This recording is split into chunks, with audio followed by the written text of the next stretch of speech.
ಎಲ್ಲ ಆತ್ಮೀಯ ವೀಕ್ಷಕರಿಗೆ ನಂದನ ಕ್ರಿಯೇಷನ್ಸ್ ಮೂಲಕ ನಾನು ಸ್ವಾಗತ ಮಾಡ್ತಾ ಇದ್ದೇನೆ. ನಮ್ಮ ಚಾನೆಲ್ ಅನ್ನು ದಯವಿಟ್ಟು ಸಬ್ಸ್ಕ್ರೈಬ್ ಆಗಿ. ಸುಲಭ ಇಂಗ್ಲಿಷ್ ಪಾಠ ಮಾಲಿಕೆಯಲ್ಲಿ 20ನೇ ಪಾಠದ ವಿಡಿಯೋವನ್ನು ತಮ್ಮ ಮುಂದೆ ತರ್ತಾ ಇದ್ದೇನೆ. ಇವತ್ತಿನ ಕೀ ಲೆಟರ್ ಅಕ್ಷರಗಳು ಆರ್. ಹೇಗೆ ಬರೆಯುವುದು ಅಂತ ನೋಡ್ಕೊಳ್ಳಿ. ಇಲ್ಲಿ ಪಿ ಬರೆದ ಹಾಗೆ ಕಾಣ್ತದೆ, ಇದಕ್ಕೊಂದು ಸಣ್ಣ ಬಾಲ ಎಳೆದು ಬಿಟ್ರೆ ಆಯಿತು. ಇಲ್ಲಿ ಆರ್ ಬರೆಯುವಾಗ ನೋಡಿ, ಎನ್ ಪೂರ್ತಿ ಬಗ್ಗಿಸಿದ್ರೆ ಎನ್ ಆಯಿತು, ಸ್ವಲ್ಪ ಅರ್ಧ ನಿಲ್ಲಿಸಿಬಿಟ್ರೆ ಆರ್ ಆಯಿತು. ಸ್ವಲ್ಪ ನಾವು ಹೀಗೆ ಕೊಂಡೋಗಿ ಹೀಗೆ ತರಬೇಕಾಗ್ತದೆ. RAN run, RAT rat, rat 2 ಸಲ ಬರೆದು ಬಿಟ್ಟಿದ್ದೇನೆ. ರೇಟ್, ಇದು ನೋಡಿ, ಇದು ರ್ಯಾಟ್ ಆಯಿತು, ಇದು rate. Rupee, pry, drive, risk, R, board, brand, to. ಸ್ವಲ್ಪ ಅಭ್ಯಾಸ ಮಾಡಿಕೊಳ್ಳಿ. ನಾನು ಈ ಹಿಂದಿನ ಪಾಠದಲ್ಲಿ ಟ್ರಾನ್ಸಿಟಿವ್ ಮತ್ತು ಇಂಟ್ರಾನ್ಸಿಟಿವ್ ವರ್ಬ್ಗಳ ಬಗ್ಗೆ ಮಾಹಿತಿಯನ್ನು ಕೊಟ್ಟಿದ್ದೇನೆ. ಟ್ರಾನ್ಸಿಟಿವ್ ವರ್ಬ್ ಅಂದರೆ ಯಾವುದೇ ಒಂದು ಆಕ್ಷನ್, ಅದಕ್ಕೆ ನಮಗೆ ಆಬ್ಜೆಕ್ಟ್ ಇದ್ರೆ ನಾವು ಅದನ್ನು ಟ್ರಾನ್ಸಿಟಿವ್ ವರ್ಬ್ ಅಂತ ಹೇಳುದು. ಆಬ್ಜೆಕ್ಟ್ ಇಲ್ಲ ಅಂತಾದರೆ ಇಂಟ್ರಾನ್ಸಿಟಿವ್ ವರ್ಬ್ ಅಂತ ಹೇಳುವಂತಹ ವಿವರಣೆ ಅಲ್ಲಿ ಸಿಕ್ಕಿದೆ. ಮತ್ತೊಮ್ಮೆ ನೆನಪು ಮಾಡಿಕೊಳ್ಳಿ. ಹಿ ಓವ್ಡ್ ಸಮ್ ಮನಿ. ಇಲ್ಲಿ ಓವ್ಡ್ ಎಂಬುದು ಟ್ರಾನ್ಸಿಟಿವ್ ವರ್ಬ್. ಓ ಎಂಬುದರ ಪಾಸ್ಟ್ ಟೆನ್ಸ್ ಓವ್ಡ್. ಹಿ ಎಂಬುದು ಇಲ್ಲಿ ಸಬ್ಜೆಕ್ಟ್. ಪ್ರಶ್ನೆ ಅಲ್ವಾ, ಹಿ ಓವ್ಡ್ ವಾಟ್? ಉತ್ತರ ಬರ್ತದೆ ಮನಿ. ಈ ಮನಿ ಎಂಬುದು ಆಬ್ಜೆಕ್ಟ್. ಮನಿ ಎಂಬುದು ಆಬ್ಜೆಕ್ಟ್. ಆದ್ದರಿಂದ ಓವ್ಡ್ ಅನ್ನು ಟ್ರಾನ್ಸಿಟಿವ್ ವರ್ಬ್ ಅಂತ ಹೇಳ್ತೇವೆ.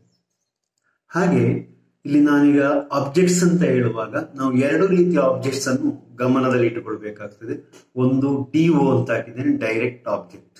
ಮತ್ತೊಂದು IO ಅಂತ ಹಾಕಿದ್ದೇನೆ, ಇದು indirect object. 2 types of objects ಅಂತ ಹೇಳಿದ್ದೇನೆ. ಡೈರೆಕ್ಟ್ ಆಬ್ಜೆಕ್ಟ್ ಇರ್ಬೋದು, ಇಂಡೈರೆಕ್ಟ್ ಆಬ್ಜೆಕ್ಟ್ ಇರ್ಬೋದು. ಉದಾಹರಣೆಗೆ ಇಲ್ಲೊಂದು ವಾಕ್ಯ ಇದೆ, he owed her some money. He owed what? Money.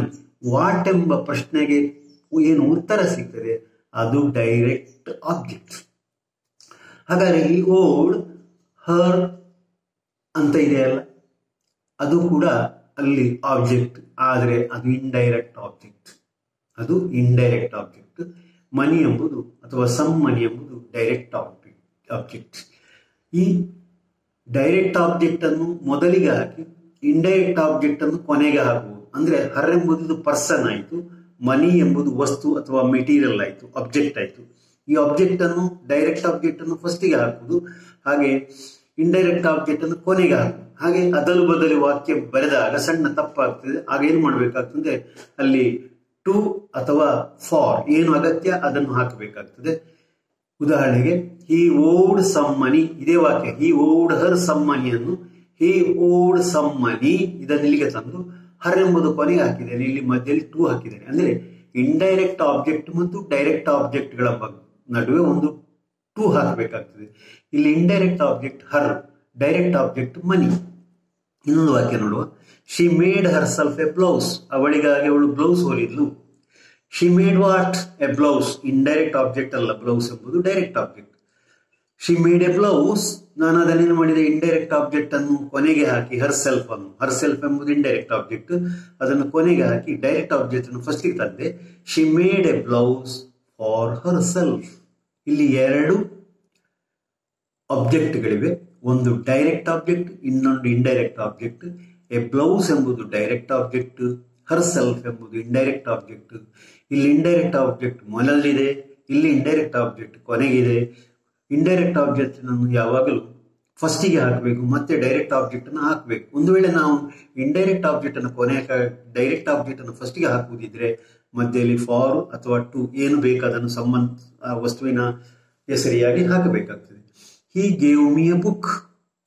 He gave me a book, ಇದು ಆಬ್ಜೆಕ್ಟ್. ಇದರಲ್ಲಿ direct object a book, me ಎಂಬುದು ಇಂಡೈರೆಕ್ಟ್ ಆಬ್ಜೆಕ್ಟ್. ಈಗ ಮೀ ಅನ್ನು ನಾನು ಇಂಡೈರೆಕ್ಟ್ ಆಬ್ಜೆಕ್ಟ್ ಅನ್ನು ಕೊನೆಗೆ ಹಾಕಿದ್ದೇನೆ. He gave a book to me. ಈಗ ಎ ಬುಕ್ ಎಂಬುದು ಡೈರೆಕ್ಟ್ ಆಬ್ಜೆಕ್ಟ್, ಆದರೆ ಅದು ಮೊದಲು ಬಂದಿದೆ. Mother made us tea. ನಮಗೆ ಅಮ್ಮ ಚಹಾ ಮಾಡಿದಳು. Mother made what? Tea. To whom? Us, for us ಯಾರಿಗೆ ಮಾಡಿದ್ದು? ನಮಗೆ. ಅಲ್ಲಿ ಟು ಹೂಮ್ ಅಂತ ಹಾಕಿದಾಗ ಫಾರ್ ಬಂದ್ರೆ ಫಾರ್ ಹಾಕ್ಬೇಕು, ಟು ಬಂದ್ರೆ ಟು ಹಾಕ್ಬೇಕು. ಅಲ್ಲಿ ಹೇಗೆ ನಮ್ಗೆ ಉತ್ತರಕ್ಕೆ ಪದ ಇನ್ಫಿನಿಟಿ ಕೊಡ್ಬೇಕಾಗ್ತದೆ ಹಾಗೆ ನಾವು ಕೊಡ್ಬೇಕಾಗ್ತದೆ. ಇಲ್ಲಿ mother made us tea, tea ಎಂಬುದು ಡೈರೆಕ್ಟ್ ಆಬ್ಜೆಕ್ಟ್, ಅಸ್ ಎಂಬುದು indirect object. Mother made us made tea for us ಅಂತ ಇಂಡೈರೆಕ್ಟ್ ಆಬ್ಜೆಕ್ಟ್ ಅನ್ನು ನಾನು ಕೊನೆಗೆ ಹಾಕಿ ಡೈರೆಕ್ಟ್ ಆಬ್ಜೆಕ್ಟ್ ಅನ್ನು ಫಸ್ಟಿಗೆ ಮಾಡಿದ್ದೇನೆ. ಹುಟ್ಟಿನಲ್ಲಿ ನೋಡುವ ಮದರ್ ಎಂಬುದು ಸಬ್ಜೆಕ್ಟ್, ಮೇಡ್ ಎಂಬುದು ಆಕ್ಷನ್ ವರ್ಡ್, ಟೀ ಎಂಬುದು ಡೈರೆಕ್ಟ್ ಆಬ್ಜೆಕ್ಟ್, ಅಸ್ ಎಂಬುದು ಇಂಡೈರೆಕ್ಟ್ ಆಬ್ಜೆಕ್ಟ್. ಈಗ ಮುಂದೆ ನೋಡುವ ಕೆಲವು ವಾಕ್ಯಗಳು. His father gave him a rupee. His father gave what? A rupee. ಇದು direct object. Him indirect object. ಈ ಹಿಮ್ ಅನ್ನು ಕೊನೆಗೆ ಹಾಕಬಹುದು. His father gave a rupee to him. He told him a secret. He told what? He told a secret. Secret ಎಂಬುದು direct object, me ಎಂಬುದು indirect object. He told a secret to me. To me. To ಹಾಕಬೇಕಾಗ ಅಂದ್ರೆ ನಾವು direct object ಅನ್ನು indirect object ಅನ್ನು ಸ್ಥಾನಾಂತರ ಮಾಡುವಾಗ indirect ಮತ್ತು ಡೈರೆಕ್ಟ್ ಆಬ್ಜೆಕ್ಟ್ ಗಳ ನಡುವೆ ಒಂದು ಪದ ಬರ್ತದೆ, ಟು ಅಥವಾ ಫಾರ್ ಅನ್ನು ಹಾಕಬೇಕಾಗ್ತದೆ ಎಂಬುದನ್ನು ತಾವು ನೆನಪಿಟ್ಟುಕೊಳ್ಬೇಕಾಗ್ತದೆ. He spoke her truth. Truth ಎಂಬುದು ಡೈರೆಕ್ಟ್ ಆಬ್ಜೆಕ್ಟ್, ಹರ್ ಎಂಬುದು ಇಂಡೈರೆಕ್ಟ್ ಆಬ್ಜೆಕ್ಟ್, ಸ್ಪೋಕ್ ಎಂಬುದು ಆಕ್ಷನ್ ವರ್ಡ್ ಅಥವಾ ವರ್ಬ್, ಟ್ರಾನ್ಸಿಟಿವ್ ವರ್ಬ್. ಹಿ ಎಂಬುದು subject. He committed a mistake. ಅವನೊಂದು ತಪ್ಪು ಮಾಡಿದ. He committed what? He committed a mistake. A mistake ಎಂಬುದು direct object, ಇಲ್ಲಿ ಇಂಡೈರೆಕ್ಟ್ ಆಬ್ಜೆಕ್ಟ್ ಇಲ್ಲ. She had friends. ಇಲ್ಲಿ ತಾವು ಗಮನಿಸಿ, she had what? She had friends. Direct object ಮಾತ್ರ ಇದೆ, ಇಲ್ಲಿ ಇಂಡೈರೆಕ್ಟ್ ಆಬ್ಜೆಕ್ಟ್ ಇಲ್ಲ. ಹ್ಯಾಡ್ ಎಂಬುದು ವರ್ಬ್ ಇಲ್ಲಿ. He wasted a lot of money. He wasted what? Money. A lot of ಎಂಬುದು ಅಲ್ಲಿ ಇಂಡೈರೆಕ್ಟ್ ಆಬ್ಜೆಕ್ಟ್. ಆಗ ಹಿ ಸಬ್ಜೆಕ್ಟ್ ಆಯಿತು, ವೇಸ್ಟೆಡ್ ಟ್ರಾನ್ಸಿಟಿವ್ ವರ್ಬ್ ಆಯಿತು, a lot of indirect object, money direct object ಆಯಿತು. ಈಗ ಟ್ರಾನ್ಸಿಟಿವ್ ವರ್ಬ್ ಅನ್ನು ಕೆಲವು ಉದಾಹರಣೆಗಳನ್ನು ತಿಳ್ಕೊಂಡು ಗಟ್ಟಿ ಮಾಡಿಕೊಳ್ಳುವ. Transitive verb. The bell rang. ರ್ಯಾಂಗಿಗೆ ಪ್ರಶ್ನೆ ಹಾಕಿ ವಾಟ್ ಅಂತ. The bell rang what? ಇಲ್ಲ ಉತ್ತರ.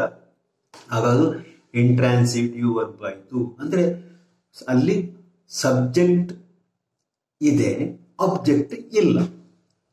ಇಲ್ಲಿ ಸಬ್ಜೆಕ್ಟ್ ದ ಬೆಲ್ ಇದೆ, ರ್ಯಾಂಗ್ ವರ್ಬ್ ಇದೆ, ಆದರೆ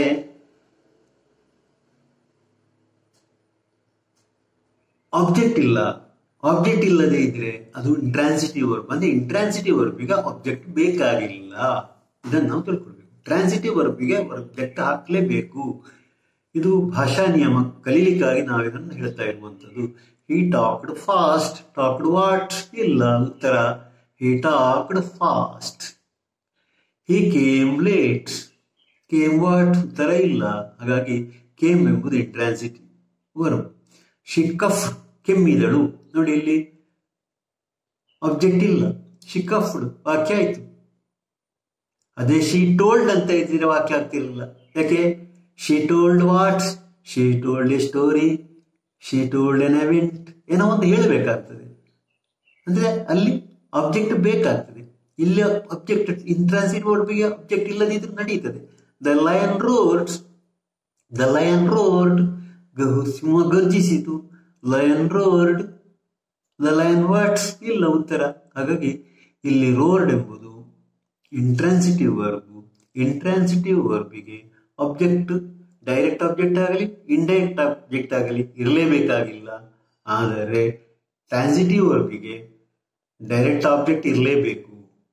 ಎರಡು ಆಬ್ಜೆಕ್ಟ್ ಇರಬಹುದು, ಇಂಡೈರೆಕ್ಟ್ ಮತ್ತು ಡೈರೆಕ್ಟ್ ಆಬ್ಜೆಕ್ಟ್ ಎರಡು ಸಹ ಇರಬಹುದು. ಆದರೆ ಡೈರೆಕ್ಟ್ ಆಬ್ಜೆಕ್ಟ್ ಮೊದಲ ಆದ್ಯತೆ, ನೆಕ್ಸ್ಟ್ ಬರುವಂತದ್ದು ಇಂಡೈರೆಕ್ಟ್ ಆಬ್ಜೆಕ್ಟ್.